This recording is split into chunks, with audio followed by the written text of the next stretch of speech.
সালটা 1995। রাখালনগরের বাসিন্দা ছিলেন বোরহানউদ্দিন।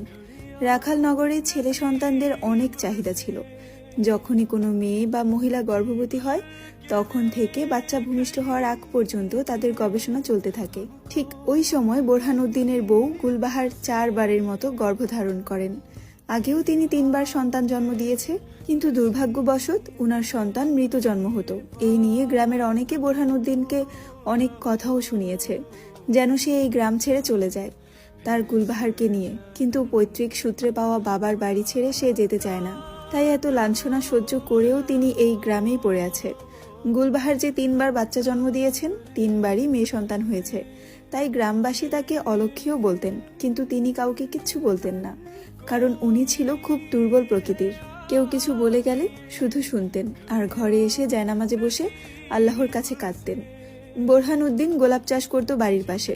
সেগুলো বিক্রি করে তাদের জীবিকা নির্বাহের ব্যবস্থা করত। ধীরে ধীরে সময় ঘনিয়ে এলো। একদিন ফজরের আজানের ঠিক আধা ঘন্টা আগে গুলবাহারের ব্যথা ওঠে। পাশের বাড়ি থেকে একজন বৃদ্ধা মহিলাকে নিয়ে আসে বোরহানউদ্দিন। উনি এসে জানায় গুলবাহারের সন্তান জন্ম দিতে কোনো সাহায্য করতে পারবে না, কারণ গুলবাহার যতবার বাচ্চা জন্ম দেয় মৃত জন্ম দেয়। আর উনি এখানে আসে বলে উনাকে আর কেউ কাজে নেয় না।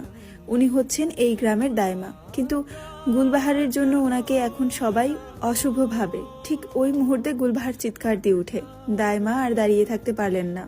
উনি যেয়ে সাহায্য করলেন গুলবাহারকে। ঠিক ফজরের আজানের সময় ফুটফুটে এক মেয়ে জন্ম দেয় গুলবাহার। একদিকে আজান দিচ্ছে, আরেকদিকে বোরহানউদ্দিনের মেয়ে গলা ফাটিয়ে চিৎকার করছে। দাইমা বাচ্চাটাকে দেখে চোখ ফিরাতে পারছে না। এত সুন্দর বাচ্চা উনি উনার 77 বছর বয়সে এত ডেলিভারি করিয়েছেন, কখনো দেখেনি। বাচ্চাকে মায়ের কোলে দিয়ে দাইমা ঘর থেকে বেরিয়ে এলেন। বোরহানউদ্দিন উনাকে বাড়ি পর্যন্ত দিতে গিয়ে দেখে গোলাপ বাগানে কানায় কানায় ভরে আছে গোলাপ ফুলে। তা দেখে বোরহানউদ্দিনের চোখ ভরে এলো জলে। ফুলগুলো সে ভালো দামে বিক্রি করতে পারবে। ঘরে গিয়ে মেয়েকে দেখে মেয়ের নাম রাখলেন গোলাপজান। সাল 1999। সকাল 7টা বাজে। গুলবাহার উঠোনে পাতা ঝাড়ু দিচ্ছেন। বাড়িটা বাইন্না বাড়ি নামে পরিচিত। বোরহানউদ্দিনের দাদা একজন স্বর্ণকার ছিলেন, বাবাও ছিলেন, কিন্তু যুদ্ধের সময় তাদের সব কিছু শেষ হয়ে গেছে। বাড়ির মধ্যে 3টে টিনের ঘর, একটি দোচালা আর 2টি কোনো রকমে দাঁড়া করানো। যুদ্ধের সময় পাকিস্তানি বাহিনীরা ওখানে কিছুদিন ছিলেন। তখন বোরহানউদ্দিন তার নানির বাড়ি ছিলেন, তাই ভাগ্যক্রমে তিনি বেঁচে ফিরে। আর পরিবারের বাকিদের পাকিস্তানি বাহিনী মৃত্যু উপহার দেয়। বাড়ির ডান পাশে গোলাপ চাষ করে বোরহানউদ্দিন, আর বাড়ির বাঁ পাশে একটি বিশাল ঘন জঙ্গল।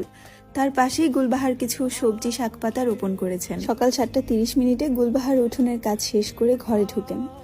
ঘরে যেয়ে দেখেন মেয়ে বোরকা পরে নিকাব